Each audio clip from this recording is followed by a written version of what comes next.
último programa Evidências, você assistiu a uma reflexão especial sobre a tentação de Jesus, gravada no deserto da Judeia, onde tudo aconteceu. Este episódio da vida de Cristo é narrado nos evangelhos de Mateus, Marcos e Lucas, mas Lucas dá uma informação adicional muito valiosa. Ao terminar a sua versão sobre a luta de Jesus com seu arqui-inimigo, Lucas escreve uma nota que merece ser considerada. Tendo terminado todas essas tentações, o diabo o deixou até a ocasião oportuna. Lucas 4, verso 13. Essa ocasião oportuna foi justamente horas antes de Jesus enfrentar a maior provação para a qual ele foi enviado: morrer a morte de cruz. No jardim ele orava ao Pai, pedindo forças. Novamente surge-lhe o tentador. Assista, portanto, mais essa reflexão gravada diretamente no Monte das Oliveiras, em Jerusalém, os momentos finais da vida de Jesus Cristo.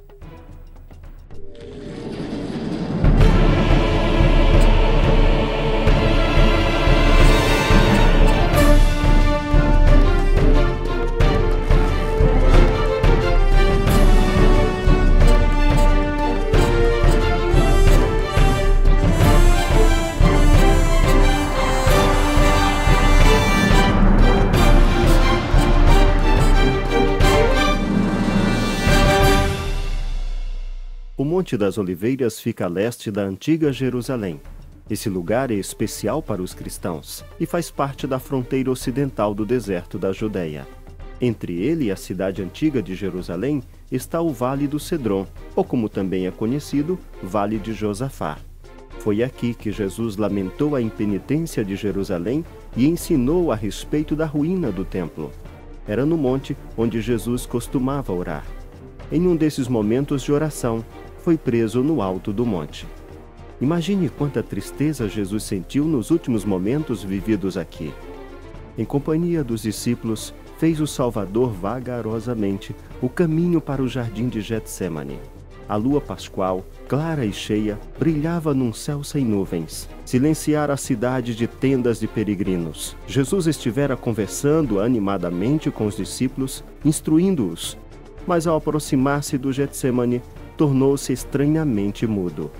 Muitas vezes lá estivera para meditar e orar, mas nunca com o coração tão cheio de tristeza como nessa noite de sua última agonia.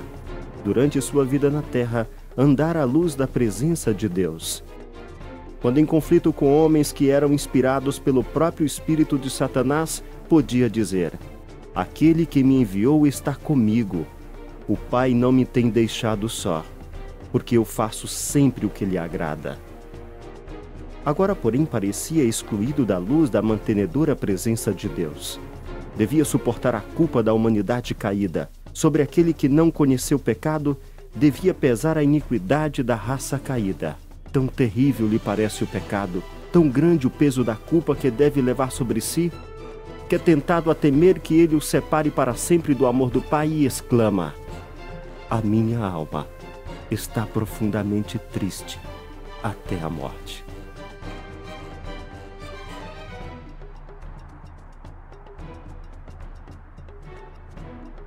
Estamos no Monte das Oliveiras, em Israel. E este lugar aqui é muito especial, porque nós estamos em um jardim que conserva os únicos exemplares milenares de oliveiras do tempo de Cristo, isto é, oliveiras com mais de 2.000 anos.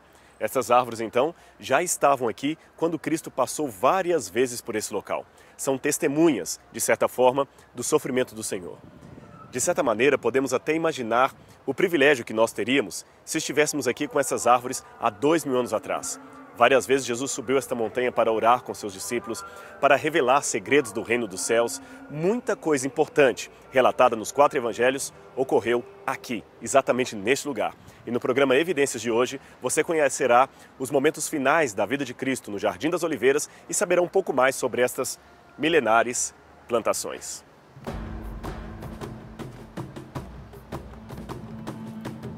Toda a região aqui do Monte das Oliveiras está repleta de edifícios, monumentos e símbolos que lembram a paixão de Cristo.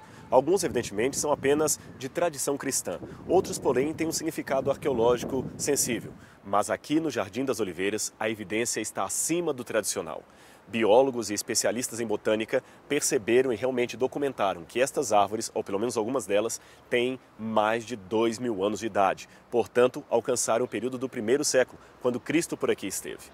Agora, uma pergunta que intriga a todo historiador do Novo Testamento é a seguinte: por que Judas traiu Jesus Cristo? Afinal de contas, ele vira vários milagres, andara com o Mestre por mais de 3 anos, testemunhara conversões, desafios, vitórias. Jesus tinha sinais que declaravam que ele era o Filho de Deus acima de qualquer questionamento. Contudo, Judas aceitou traí-lo por 30 moedas de prata. Com esta quantia, era possível comprar um camelo ou um escravo. Como você vê, não era uma grande fortuna. Então, por que Judas traiu o príncipe do universo por causa de uma pequena quantidade de dinheiro que nem poderia fazer dele um homem necessariamente rico? Bem, uma das explicações que muitos dão, e parece bastante plausível, é que Judas, na verdade, não tinha a intenção de matar a Cristo. Isto mesmo, ele, juntamente com outros, entendiam que Jesus estaria perdendo tempo por não se proclamar o rei de Israel. Se você ler bem os evangelhos, perceberá que, em algumas vezes, os discípulos não entenderam bem a missão de Jesus. Quando ele falava que era o reino, que era rei do reino de Deus, pensavam que este reino era aqui na terra. Queriam glória. Cristo teve que gastar a maior parte do seu tempo de discipulado para ensinar os discípulos que o seu reino não era aqui. Judas parece não ter compreendido a lição e ficava enfesado, ficava com muita ira, fúria, porque ele não compreendia por que o mestre demorava tanto a se proclamar rei. Na sua cabeça, se Cristo arregimentasse um exército e proclamasse uma guerra civil, todos ficariam ao seu lado. Não teriam problema de morte, porque Jesus poderia ressuscitar os seus soldados. Não teriam problema de comida, porque Jesus poderia multiplicar os pães. Esta era a visão de Judas, completamente materialista. Um dos episódios do Evangelho parece retratar o momento em que Jesus chamou Judas para o seu discipulado. Ou melhor, segundo a interpretação de alguns, não chamou. Judas se ofereceu, e esta última alternativa parece bastante acertada. A Bíblia diz que um homem chegou até Jesus e lhe disse: Mestre, te seguirei por onde quer que fores. E o mestre respondeu: As raposas têm os seus covis e as aves do céu seus ninhos, mas o Filho do Homem não tem onde reclinar a cabeça. Palavras estranhas para a nossa cultura, não é mesmo? O que Jesus quis dizer com esta declaração? Bem, de acordo com dados da época, a família de Herodes tinha um apelido que lhe era dado pela população. Herodes não era bem querido, nem ele, nem os seus parentes. Herodes era filho de um pai judeu e de uma mãe idumeia. Ele não era, portanto, genuinamente um judeu. Então Herodes, como além disso era odiado e muito sanguinário, era apelidado de Velha Raposa. Não somente ele, mas toda a geração dos herodianos. Então quando Jesus disse, as raposas têm os seus covis, estava referindo-se à família de Herodes. E as aves do céu? Bem, quando Jesus falou que as aves do céu tinham seus ninhos, ele estava fazendo uma referência a uma literatura apocalíptica da época que comparava os gentios, naquele tempo, principalmente os romanos, como sendo aves do céu. Em outras palavras, os romanos, os gentios, os não-judeus tinham um ninho em Israel. Os herodianos tinham covis em Israel, como se fossem aves e raposas. Mas o Filho do Homem, isto é, o Messias, não tinha um lugar em Israel. O que ele estava tentando ensinar para Judas era que todos os estrangeiros podem ser bem recebidos aqui, mas não espere que eu seja bem recebido. É provável que eu seja odiado, aliás, crucificado, e todos aqueles que estiverem ao meu lado também sofrerão perseguições. Judas deixou que o seu ego, que os seus tabus, que a sua forma de encarar a vida dominasse a realidade. E este é um erro que ele cometeu e que devemos aprender. Muitos de nós sofremos, às vezes, a síndrome de Judas. Queremos julgar a realidade com o nosso código de valores. Queremos ler a história com os nossos próprios óculos e não com a visão de Deus. Bem, Judas então quis ajudar ao mestre. Aí foi o seu outro erro. Pensar que podia ajudar o Messias. Ele pensou, se eu forçar que Jesus seja preso, automaticamente eles vão querer dominá-lo. Jesus então fará um grande milagre para se libertar das algemas e todos poderão testemunhar o seu feito, a começar dos soldados, que imediatamente se ajuntarão ao seu lado. E assim ele fez. Foi até os sacerdotes, pediu 30 moedas de prata e mostrou onde estaria Jesus. As pessoas da época, é claro, conheciam o mestre. E por que não o prenderam à luz do dia? Muito simples. A Bíblia explica. Não queriam tumulto. Jesus andava cercado por pessoas e, evidentemente, se um soldado ou um grupo de soldados fossem tentar prender Jesus, automaticamente a multidão poderia interferir libertando Jesus ou, quem sabe, até batendo nos soldados. Então, Judas preferiu tramar com os sacerdotes que a prisão e a traição deveria ser feita à noite. Ele sabia que Jesus vinha esporadicamente a este lugar para fazer as suas orações.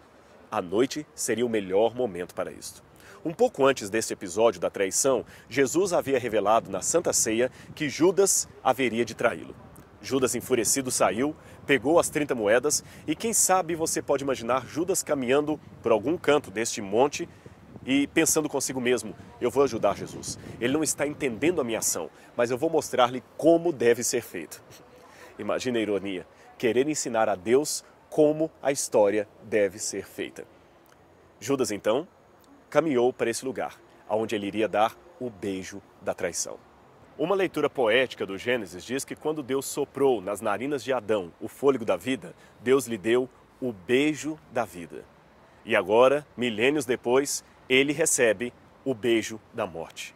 Uma criatura sua, neste caso Judas, lhe dá o beijo da morte. Por que o beijo? Bem, há duas explicações básicas para isso, culturais. A primeira delas é que as pessoas naquele tempo, os homens, se cumprimentavam dando o ósculo, ou seja, o beijo no rosto. Além disto, lembremos, aqui durante algumas partes do ano faz frio à noite. Naquela noite temos uma evidência do Evangelho que era uma Páscoa fria, porque Pedro, que mais tarde haveria de trair o Senhor, estava numa lareira ou numa fogueira junto com servos da casa de Caifás, quando foi reconhecido e evidentemente negou o Senhor. Por ele estar ali esquentando o fogo, como diz assim, ele estava então sentindo frio. As pessoas então usavam para se proteger do frio um talit, isto é, uma espécie de pano na cabeça para não somente se proteger da geada, mas também do vento com poeira e outras coisas mais. Não podemos afirmar com certeza absoluta quando começou o costume judaico de orar com a cabeça coberta, mas se esse costume valesse para os tempos do Novo Testamento, é provável que Jesus estivesse orando perto das árvores com a cabeça coberta. Então imagine, estava de noite, Jesus estava com seus discípulos, não havia energia elétrica. Então Judas calculou que poderia haver o risco de um dos discípulos assumir o lugar de Jesus e desse modo eles iam acabar pegando a pessoa errada e Jesus escapando. Então veio a estratégia do beijo. Ele se aproxima do mestre, diz "Salve, Rabi", e vai beijar a Jesus. Para beijar a Jesus, ele força com que Jesus descubra o rosto e assim revele realmente que é ele e não outra pessoa. Jesus não demonstra a menor resistência. Eles o prendem, o levam para a casa de Caifás, que segundo uma possibilidade arqueológica seria aqui perto, e ali Jesus passa toda a noite, sofrendo a mais terrível forma de humilhação e castigo. Eles estavam tramando alguma maneira de levantar um dossiê falso contra Jesus.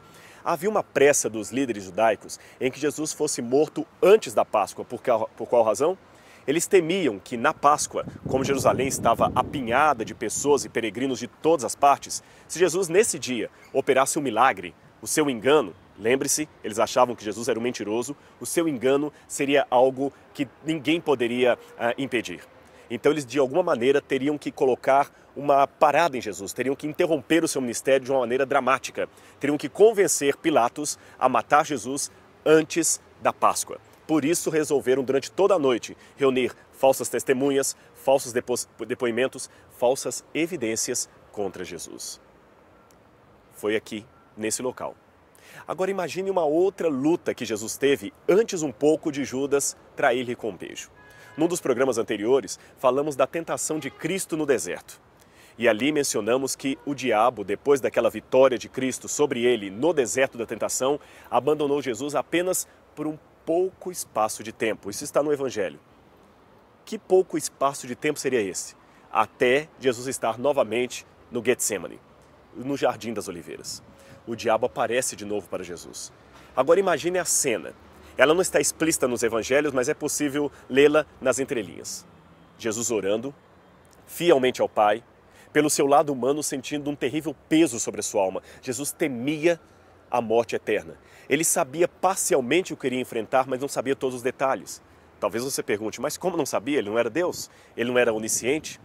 Há um detalhe teológico que devemos entender. Embora Cristo não perdesse nenhum dos seus atributos divinos, quando ele assumiu a natureza humana, ele a assumiu de verdade.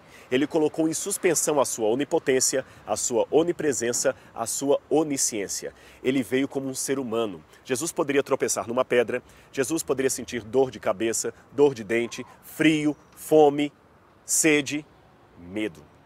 E ele sentiu um terrível medo. Agora imagine de novo a aproximação do anjo caído.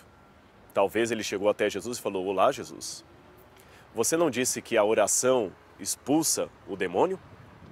Você está orando e eu estou bem aqui. Imagine o desafio de fé que Jesus teve que ter naquele momento.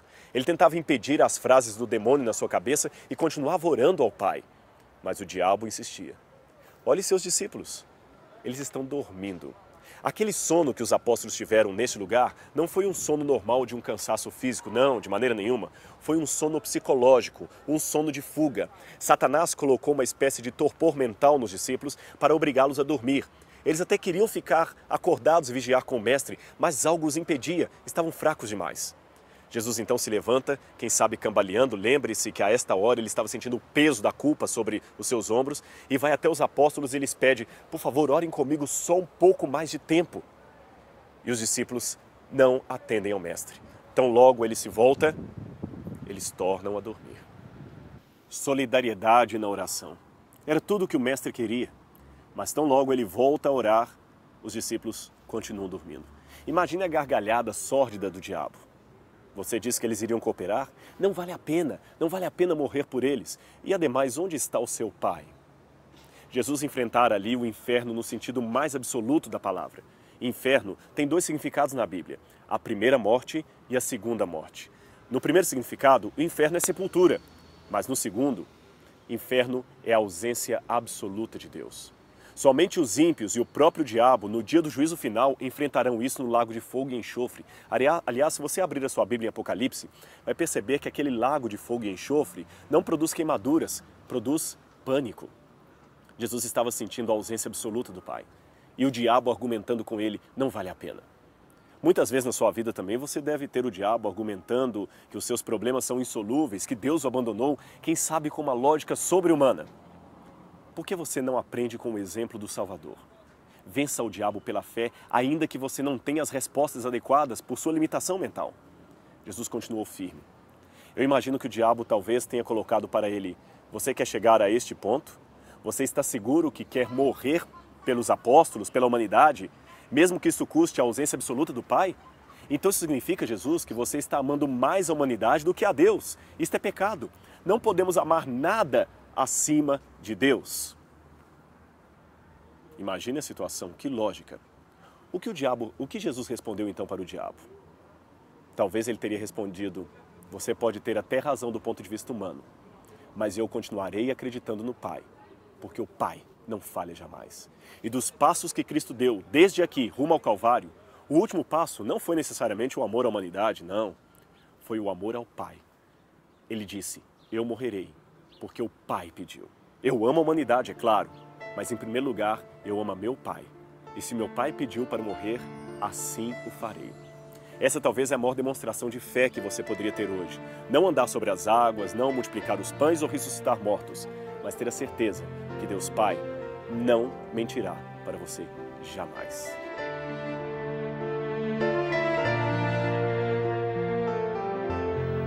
Tremenda esta luta de Jesus contra os poderes das trevas, não é mesmo?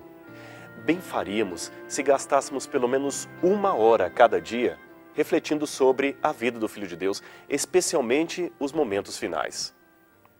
Deixe-me contar-lhes uma história que, segundo alguns, é verídica, segundo outros, fictícia. Mas o que importa agora, neste momento, é o moral que podemos tirar dela. É uma história supostamente ocorrida com Leonardo da Vinci quando estava produzindo o seu famoso quadro A Última Ceia de Cristo. Eu tive a oportunidade de ver esse quadro no norte da Itália, em Milão, no mosteiro de Santa Maria delle Grazie, que hoje, evidentemente, não é mais um mosteiro. Ele foi destruído durante a Segunda Guerra Mundial por um bombardeio, mas miraculosamente o quadro que estava pintado na parede do refeitório do mosteiro acabou ficando intacto. Este quadro passou, evidentemente, por diversas restaurações e a suposta história que aconteceu com ele diz que quando Da Vinci estava pintando as personagens que iriam compor o momento da Santa Ceia, ele usava estudantes daquele próprio monastério para servirem de modelos para as personagens. A cena era clássica. Era o momento exato em que Jesus, apontando para os seus apóstolos, afirmava: em verdade vos digo, que um dentre vós me há de trair. Da Vinci, então, escolhera um mais velho para ser Pedro, outro para ser Tiago, João e assim por diante. Mas, evidentemente, faltavam duas personagens que Da Vinci não encontrava ninguém com capacidade exata para retratá-las. Consegue adivinhar quais seriam? É claro, Jesus e Judas. Quem teria um olhar tão nobre, uma feição tão celestial para representar o Filho de Deus? E, ao mesmo tempo, quem teria uma face tão horrenda e se prestaria ao papel de representar Judas, o traidor do Filho de Deus? Até que um dia Da Vinci viu um rapaz que estava regendo o coro do monastério local. Aquele rapaz tinha um olhar diferente, nobre, e Da Vinci pensou: eis aí um modelo para representar a Cristo. O jovem, no início, não queria aceitar a incumbência por questão de humildade, mas Da Vinci insistiu e ele posou como modelo para o rosto de Jesus. Com base no seu próprio rosto, Da Vinci desenhou o rosto do Filho de Deus. Passaram-se os dias, os meses, os anos, enfim, e o quadro ficou inacabado, porque faltava uma personagem, você sabe, Judas. Da Vinci dessa vez estava em Roma e viu uma cena terrível. Um homem bêbado sendo preso por 2 soldados e evidentemente estaria condenado à morte. Da Vinci soube posteriormente que aquele homem, numa briga de bar, havia matado um outro soldado e por isso agora seria sentenciado à morte. Ele não pensou 2 vezes. Tenho aí neste homem o modelo para retratar Judas. Um desgraçado, um pobre coitado da vida que não tem mais nem vontade própria. Pedindo então ao governador para emprestar aquele homem para servir de modelo para o seu quadro, Da Vinci levou aquele homem, evidentemente com soldados, até Milão e, com base no seu rosto, começou a fazer os rascunhos para o rosto de Judas. Quando Da Vinci terminou e mandou que os soldados levassem o homem embora, o homem, pela primeira vez, porque até então ficara calado, começou a gritar e batia com as correntes e pedia: Senhor Da Vinci, olhe mais uma vez para mim, olhe para o meu rosto. E Da Vinci dizia: eu não preciso olhar para o seu rosto. Olhe para mim, o senhor não está me reconhecendo. E Da Vinci: não, eu não estou lhe reconhecendo e não preciso olhar para você. Da Vinci pensou: esse homem sabe que vai morrer e por isso está relutando. Mas o homem mais uma vez insistiu: por favor, olhe para mim, o senhor não está me reconhecendo? Pois fique o senhor sabendo que eu fui o jovem que anos atrás serviu de modelo para o senhor pintar o rosto de Cristo. Mas eu saí dos caminhos de Deus e hoje eu volto aqui para retratar Judas. Como eu disse, há especialistas em arte renascentista que dizem que esta história é verídica. Há outros que negam a veracidade deste episódio. Mas o que nos interessa é o seguinte: hoje, você que está assistindo esse programa tem o convite da graça de Deus. E se eu fosse um pintor renascentista, quem sabe eu poderia retratar o rosto de Cristo baseado no seu rosto. Mas nunca permita, nas atitudes, nas ações, que o seu rosto um dia possa retratar Judas. Que nós não possamos nunca trair o Filho de Deus com as nossas ações. Porque um dia ele virá nas nuvens do céu com poder e grande glória. E será muito bom poder, nesse dia, chamá-lo de meu Salvador, meu amigo.